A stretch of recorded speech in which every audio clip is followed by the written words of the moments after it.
Hello. Yes, we welcome you back to PSSB, Physical Sciences Silver Bullet with me, Richard here.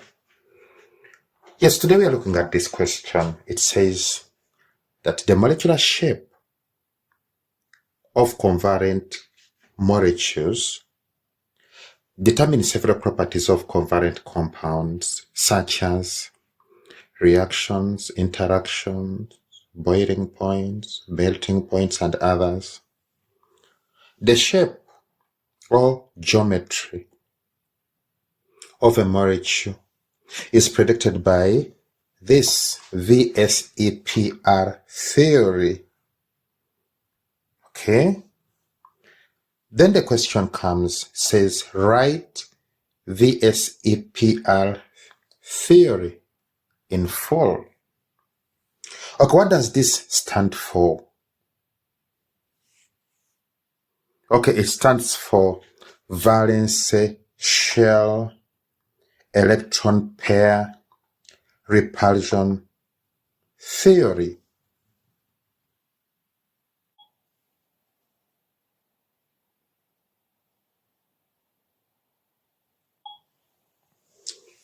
Yeah. Then we come to this question. It says, state whether the following is true or false. Okay, 1.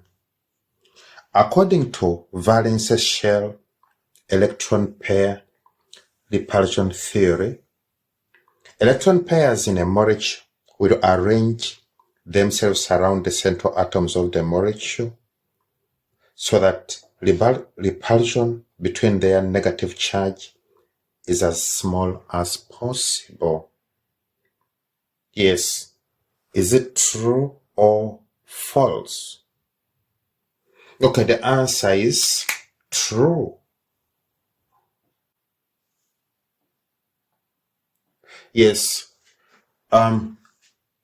The arrangement of the bonding pairs is in such a way as to minimize the repulsive forces. So it is true. Yeah. Then comes this one.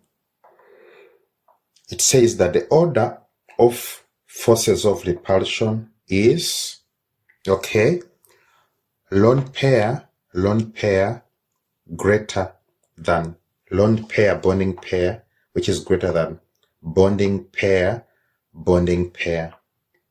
Is it true? Yes, it is true. The repulsive forces between lone pair and lone pair is the strongest, followed by lone pair bonding pair. Then it is bonding pair.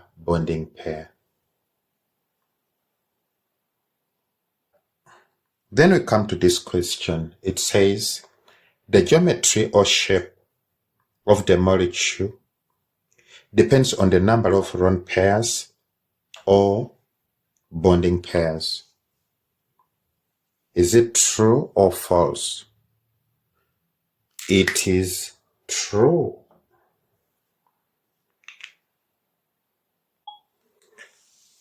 Yes. So we come to this question. It says, the geometry or shape of a molecule is mostly determined by the number of lone pairs and bonding pairs around the central atom. Okay? And the question says, define bonding pair. Okay, what is a bonding pair? Bonding pair is a pair of shared electrons between two atoms in a covalent bond. Yeah. Then we come to this one, a lone pair. What is a lone pair of electrons? A lone pair is the pair of electrons in the valence shell of an atom which is not shared with any other atom.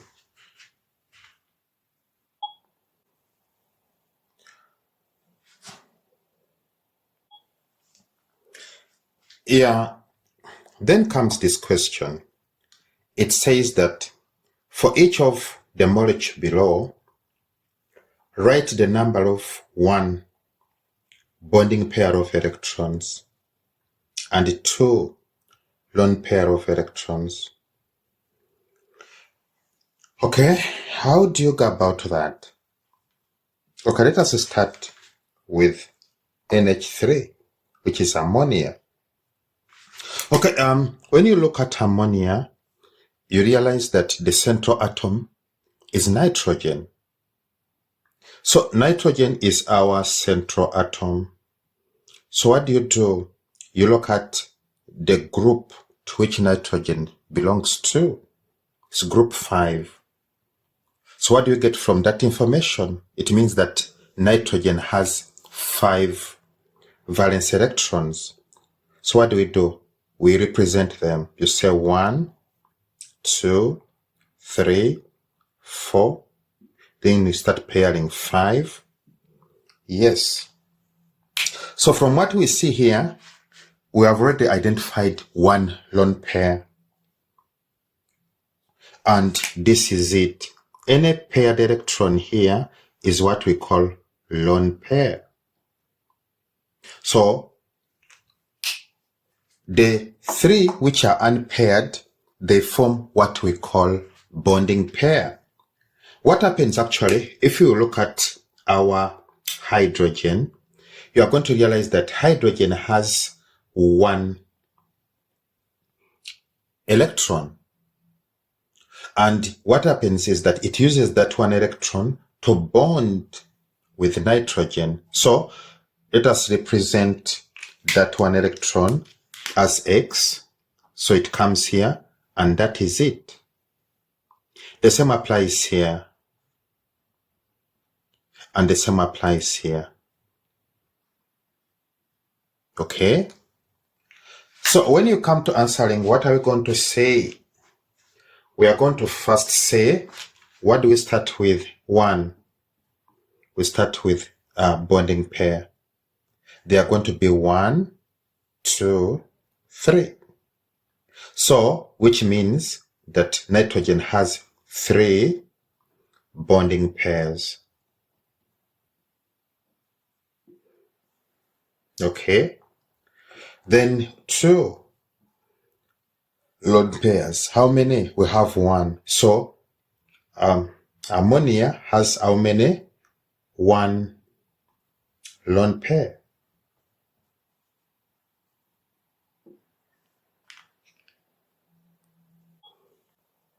Now, next one is water, H2O. So when you analyze water, what do you note? The central atom is oxygen. So we have our oxygen atom, okay? And what do we say? We look for the group to which oxygen belongs to. It's group 6 or 16. That implies that oxygen has 6 valence electrons, which we represent as 1, 2, 3, 4, 5, 6. Now, I want to tell you that whatever is paired here is what we call lone pair. So this is our lone pair, and this is our lone pair.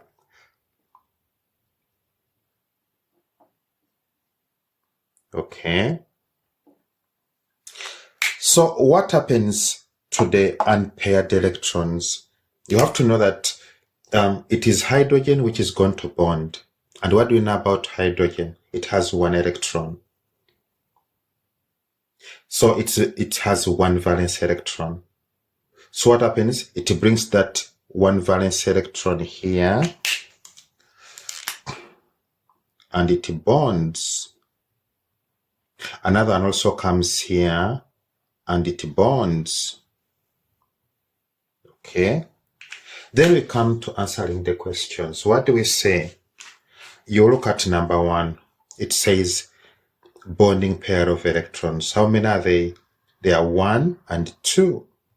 So there are 2 bonding pairs. Okay. Then number 2, what is it looking for? Lone pairs. And how many are they? They are also 2. So we have 2 lone pairs.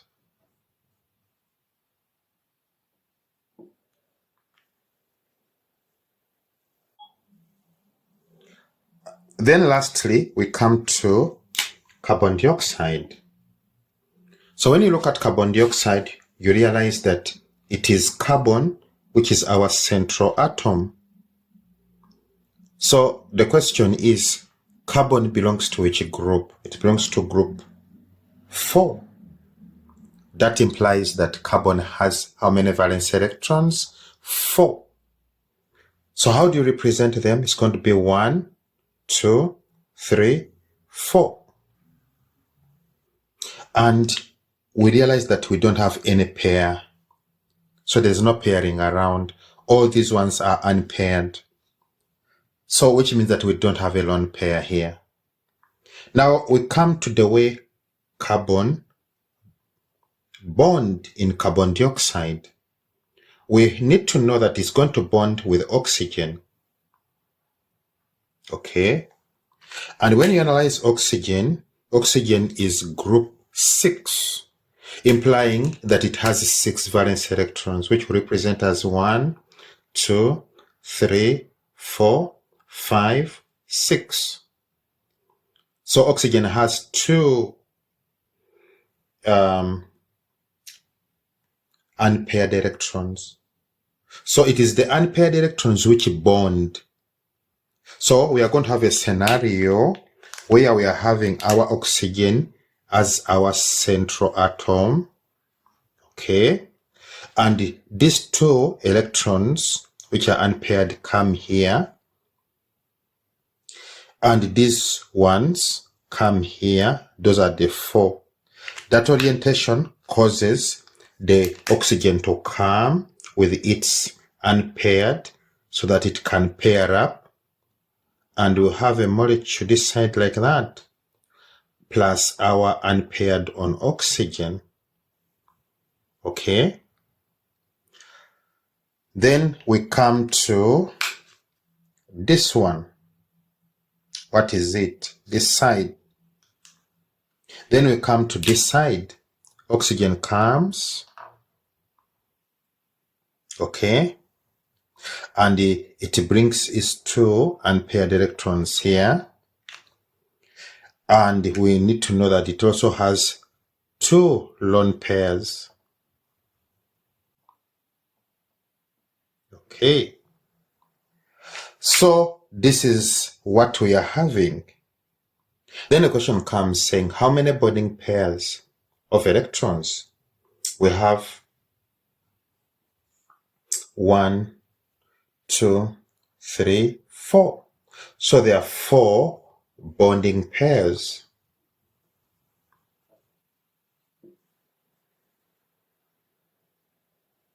Okay. Then another question comes, how many lone pairs? Okay. The answer is 0. So we have 0 lone pairs.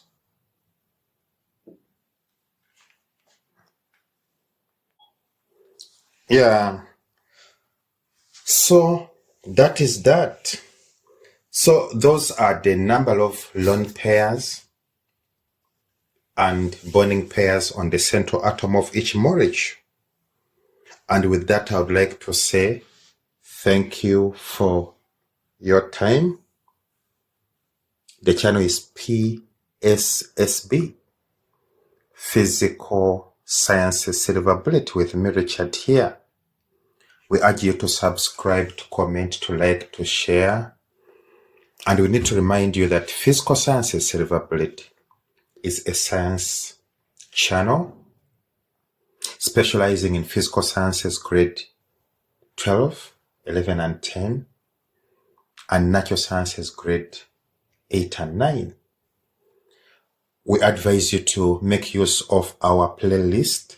Just click on the playlist so that you can access the material which belongs to your level easily. For grade 8 and 9, just look for Natural Sciences grade 8 or Natural Sciences grade 9. For grade 11 and 10, just look for Physical Sciences grade 11 and Physical Sciences grade 10. As for grade 12, each chapter is presented independently. So just click on the chapter of your choice and you'll have all the material which belongs to you. With that, I'd like to say thank you. Stay blessed. See you next time. Bye-bye.